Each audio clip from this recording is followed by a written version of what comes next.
Energy partitioning, are and के selection. ये जो टॉपिक है पॉपुलेशन डायनामिक्स से संबंधित है ये, और इसमें एनर्जी एलोकेशन की बात की गई है। ये अपने प्रकार का एक अलग टाइप का एक पॉपुलेशन डायनामिक्स का चैप्टर है, जिसमें बेसिकली हम ये अध्ययन करते हैं कि स्पीसीज कितने टाइप की होती हैं, या स्पीसीज अपनी एनर्जी का एलोकेशन कैसे करती हैं, वो अपनी एनर्जी का बंटवारा कैसे करती हैं।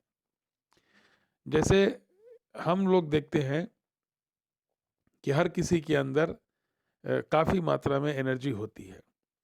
कुछ इसको अपनी मेटाबॉलिक नीड के लिए इस्तेमाल करते हैं, और जो एनर्जी बचती है उसमें इनको, जो भी एनर्जी इनके पास बचती है, यानी मेटाबॉलिक नीड्स के उपरांत उसके बाद जो एनर्जी बचती है वो दो प्रकार से इस्तेमाल होती है। या तो ये ग्रोथ एंड रिप्रोडक्शन में इस्तेमाल होती है, या तो ग्रोथ में या रिप्रोडक्शन में। तो then the energy required for reproduction is utilised for the gamete formation, find a mate, mating activities, production of offspring and parental care.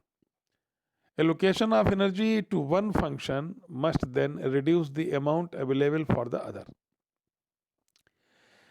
यानी यहाँ ये ध्यान रखना पड़ता है कि जो भी एक्टिविटीज हो रही हैं उसके बेनिफिट और उसके कॉस्ट के बीच में बैलेंस बना रहना चाहिए। तो स्पीसीज रिप्रोडक्शन के लिए जो एनर्जी खर्च करती हैं वो it varies from species to species. It varies not only with the size of organism and with the history patterns, but also with the environmental condition. तो एनर्जी का एलोकेशन कैसे होता है, स्पीसीज एनर्जी को रिप्रोडक्शन और growth में किस प्रकार से इस्तेमाल करती हैं, इस आधार पर Robert MacArthur and Edward Wilson ने आर एंड के सिलेक्शन का आइडिया दिया, जो कि उस स्पीसीज के जहाँ की वो स्पीसीज पाई जाती है उसकी इन्वायरमेंटल कंडीशंस और हैबिटेट के आधार पर किया गया था। यानी कम से कम हमारे पास दो ऐसी contrasting type of habitats environment हैं, जिसमें एक को हम बोलते हैं आर स्ट्रेटेजिस्ट्स और दूसरी के सेलेक्टेड स्पीसीज या के स्ट्रेटेजिस्ट्स, जो शॉर्ट लिव्ड हैं, वेरिएबल हैं, अनप्रिडिक्टेबल हैं, अनसर्टेन हैं, और दूसरी जो कांस्टेंट हैं, प्रिडिक्टेबल हैं and few random environmental fluctuations के साथ में ग्रो कर रही हैं। तो हमारे पास दो टाइप की स्पीसीज हुई।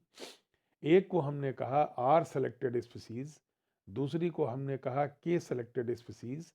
एक का एनवायरमेंट अनप्रिडिक्टेबल है, दूसरी का एनवायरमेंट प्रिडिक्टेबल है।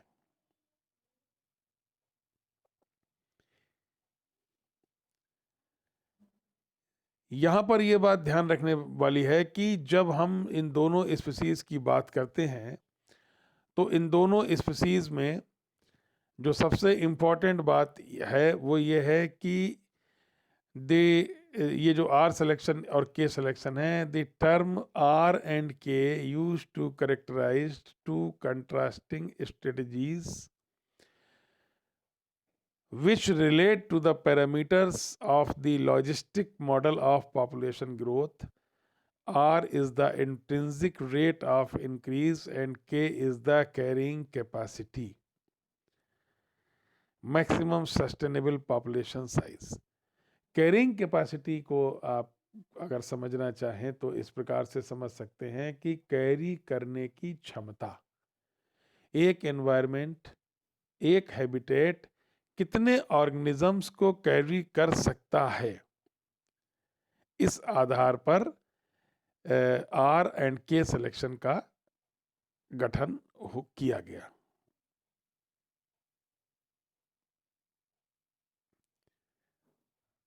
तो Strongly variable and unpredictable environments lead to a highly fluctuating population density.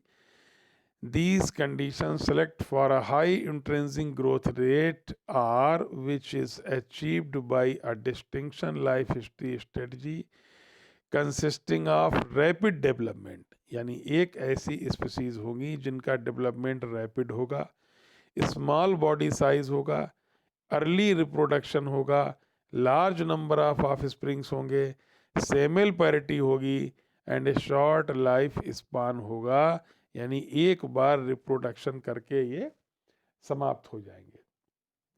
इधर में दूसरी जो स्पीसीज हैं इनका टेम्परेरी हैबिटेट होगा, ये जो है वो अगर अभी हम सेलेक्टेड स्पीसीज की ही बात कर रहे हैं तो इनका जो हैबिटेट है वो नॉन कॉम्पिटिटिव होगा, यानी कि इनमें कंपटीशन की भावना अच्छी नहीं होगी।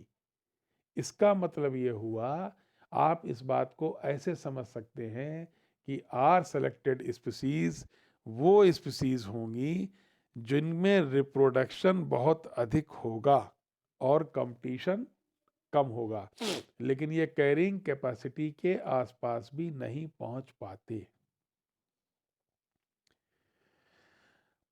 अब अगर हम लोग बात करें, मैं और आसान शब्दों में आपको बताता चलूं, अगर हम लोग ये जो डिफरेंसेस का हम आपको बता रहे हैं, ये पाथफाइंडर एकेडमी की book the book of life sciences 2 से हमने लिया है।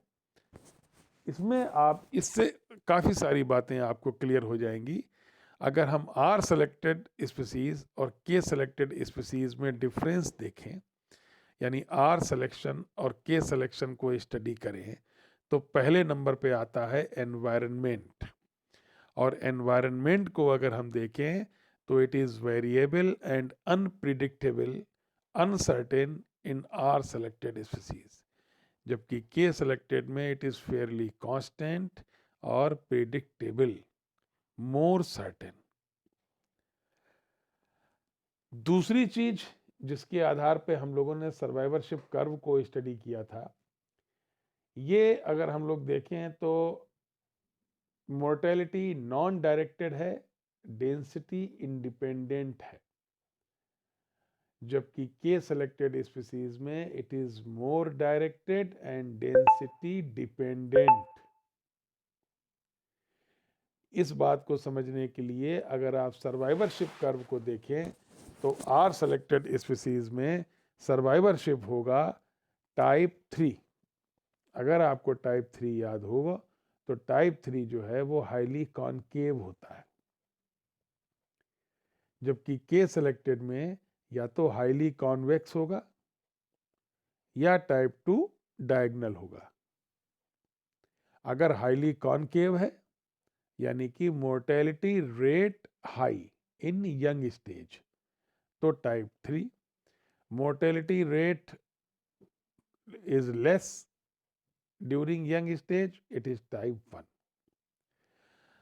आर सिलेक्शन को अगर हम इसका पॉपुलेशन साइज देखें तो ये variable in time, non equilibrium, usually well below carrying capacity of environment, यानी इन्वायरमेंट जितने इंडिविजुअल्स को कैरी कर सकता है उससे कम संख्या रहती है आर सेलेक्टेड स्पीसीज की।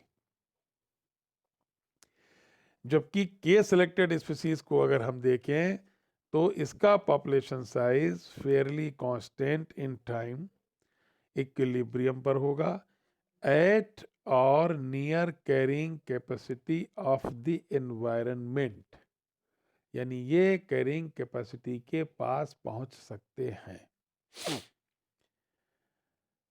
रेट ऑफ डेवलपमेंट को अगर आप देखें तो डेवलपमेंट आर सेलेक्टेड स्पीसीज में रैपिड होता है, तेजी से होता है, के सेलेक्टेड स्पीसीज में स्लोअर डेवलपमेंट होता है। हाई रेट ऑफ इंक्रीज होता है, जबकि के सेलेक्टेड में लो रेट ऑफ इंक्रीज होता है। अब यहाँ पर एक बात मैं आपको और समझाता चलूँ, के सेलेक्टेड स्पीसीज को आप ऐसे मान के चलिए, जो ह्यूमन बीइंग है, जो मैन है, इंसान है, वो के सेलेक्टेड स्पीसीज है। जैसे हम लोग हैं, हम लोग के सेलेक्टेड स्पीसीज में आते हैं। अब आप ये देख करके चाहिए कि आर सेलेक्टेड स्पीसीज में ज्यादातर वो प्लांट आते हैं जो एक बार रिप्रोडक्शन करते हैं, जो सेमल पेरस होते हैं, और के सेलेक्टेड स्पीसीज में आइटेरोपेरस होते हैं। तो जो एक बार रिप्रोडक्शन करेगा, जैसे एल्गी है, बैक्टीरिया है, जितने भी बहुत छोटे ऑर्गेनिजम्स हैं, they all are included under r selected species, और के सेलेक्टेड में हम लोग आते हैं। तो rate, high rate of increase, low rate of increase, age of reproduction, early reproduction, delayed reproduction, body size आप देखिए आर सेलेक्टेड स्पीसीज का स्मॉल होता है। इसीलिए मैं बता रहा हूँ एल्गी, बैक्टीरिया, ये सब, मोस्ट ऑफ द इंसेक्ट्स, ज़्यादातर इंसेक्ट इसी में आते हैं। और अगर बॉडी साइज लार्ज है तो ये के सेलेक्टेड स्पीसीज हुई। रिप्रोडक्टिव इवेंट, ये बहुत इंपॉर्टेंट है। अगर स्पीसीज सेमल पेरस है तो वो आर सेलेक्टेड हुआ, एक बार रिप्रोडक्शन करते हैं लाइफ में। आइटेरोपेरस, ये अगर एनिमल्स है तो आइटेरोपेरस वर्ड इस्तेमाल होगा। अगर प्लांट्स की बात करेंगे हम तो पॉलीकार्पी इस्तेमाल होता है, यानी ये कई बार रिप्रोडक्शन करते हैं। They breed many times. Number of offsprings को अगर हम देखें तो इसमें बहुत ज़्यादा ऑफस्प्रिंग्स बनते हैं, लेकिन वो छोटे होते हैं, बहुत छोटे होते हैं। जबकि आइटेरोपेरस में, यानी के सेलेक्टेड स्पीसीज में, यानी हम लोग में कम होंगे ऑफस्प्रिंग्स। ऑफस्प्रिंग्स मतलब अगली पीढ़ी, लेकिन लार्जर होंगे, बड़े साइज होंगे। सोशल ऑर्गेनाइजेशन लो लेवल का होगा, जबकि के सेलेक्टेड स्पीसीज का सोशल ऑर्गेनाइजेशन हाई लेवल का होगा। पेरेंटल केयर मिनिमल, बहुत कम पेरेंटल केयर होगी, और बहुत कम पेरेंटल केयर होगी तो मोर्टेलिटी रेट हाई होगा एट यंगर स्टेजेस। इसीलिए ये टाइप 1 या कॉन्वेक्स कर्व को, सर्वाइवरशिप कर्व को फॉलो करते हैं। इधर पेरेंटल केयर ग्रेट होगी, बढ़िया होगी, इसलिए ये टाइप 3 या कॉनकेव को, ये कॉनकेव को फॉलो करते हैं। आर सेलेक्टेड वाले कॉनकेव को फॉलो करते हैं, और के सेलेक्टेड कॉन्वेक्स को फॉलो करते हैं। ठीक है। कॉम्पिटिटिव एबिलिटी पुअर होगी, लेकिन के सेलेक्टेड की हाई होगी। Investment in defence, low energetic investment होगा, हाई एनर्जेटिक इन्वेस्टमेंट होगा। डिस्पर्सल एबिलिटी बहुत बढ़िया होगी, लेकिन इनकी डिस्पर्सल एक्टिविटी के सेलेक्टेड स्पीसीज की पुअर होती है। लाइफ स्पान शॉर्ट होगा, 1 साल से भी कम जिंदा रहते हैं ये। इधर लाइफ स्पान 1 साल से काफ़ी ज़्यादा होता है, काफ़ी दिनों तक ये जिंदा रहते हैं। सक्सेशनल स्टेज, अर्ली सक्सेशन हो जाता है, दूसरी स्पीसीज आ जाती है। यहाँ पर सक्सेशनल स्टेज लेट होती है, और आमतौर पे ये क्लाइमेक्स होता है। तो अगर आप इसको गौर से देखें तो टाइप 3 सर्वाइवरशिप कर्व होता है, यानी कॉनकेव, यानी high mortality, high death rate during early stages, ये पाया जाता है हाईली कॉनकेव आर सेलेक्टेड में। और के सेलेक्टेड में या तो हाईली कॉन्वेक्स होगा, यानी less death eight younger stages, या डायगनल होगा, टाइप 2 सर्वाइवरशिप कर्व होगा। यहाँ पर आपको ये भी समझना चाहिए कि आर सेलेक्टेड की जब हम लोग बात करते हैं तो हम लोग बात करते हैं एल्गी, बैक्टीरिया इत्यादि की, और के सेलेक्टेड की जब हम लोग बात करते हैं तो हम लोग बात करते हैं मैन की, या डियर, ये जो शाकाहारी एनिमल्स होते हैं इनकी, शीप, इन लोगों की बात करते हैं। हालांकि यहाँ पर एक बात समझना होगी, सबसे नीचे लिखा हुआ है कि इस दुनिया में एक भी स्पीसीज ऐसी नहीं है जो कंप्लीटली आर सेलेक्टेड हो या कंप्लीटली के सेलेक्टेड हो। कहीं ना कहीं कुछ ना कुछ वेरिएशन हमेशा पाए जाते हैं। पूर्णतः आर सेलेक्टेड, पूर्णतः K selected, no species in this world is completely r selected और कंप्लीटली के सेलेक्टेड। ये बात आपको ध्यान में रखना है। तो मुझे उम्मीद है कि आर सिलेक्शन और के सिलेक्शन का ये डिफरेंस आपको याद रहेगा। इसकी गूगल क्विज भी मैंने बहुत सारी करवाई हैं, उनको आप कर सकते हैं। आज मैंने इसकी काहूत क्विज भी रवाना कर दी है ग्रुप्स में, आप उसको भी कर सकते हैं। अगर आपने गूगल क्विज, काहूत क्विज और इस लेक्चर को अच्छे से समझ लिया तो मुझे पूरी उम्मीद है कि पॉपुलेशन डायनेमिक्स का ये एस्पेक्ट, आर सिलेक्शन के सिलेक्शन वाला, अच्छे से आपको समझ में आ गया होगा, आ जाएगा। कल हम फिर ऐसे ही किसी नए चैप्टर को शॉर्ट में आपको समझाने का प्रयास करेंगे। तब तक के लिए आप चैनल को सब्सक्राइब करते रहें, लाइक करते रहें, कमेंट करते रहें। Thank you, bye bye.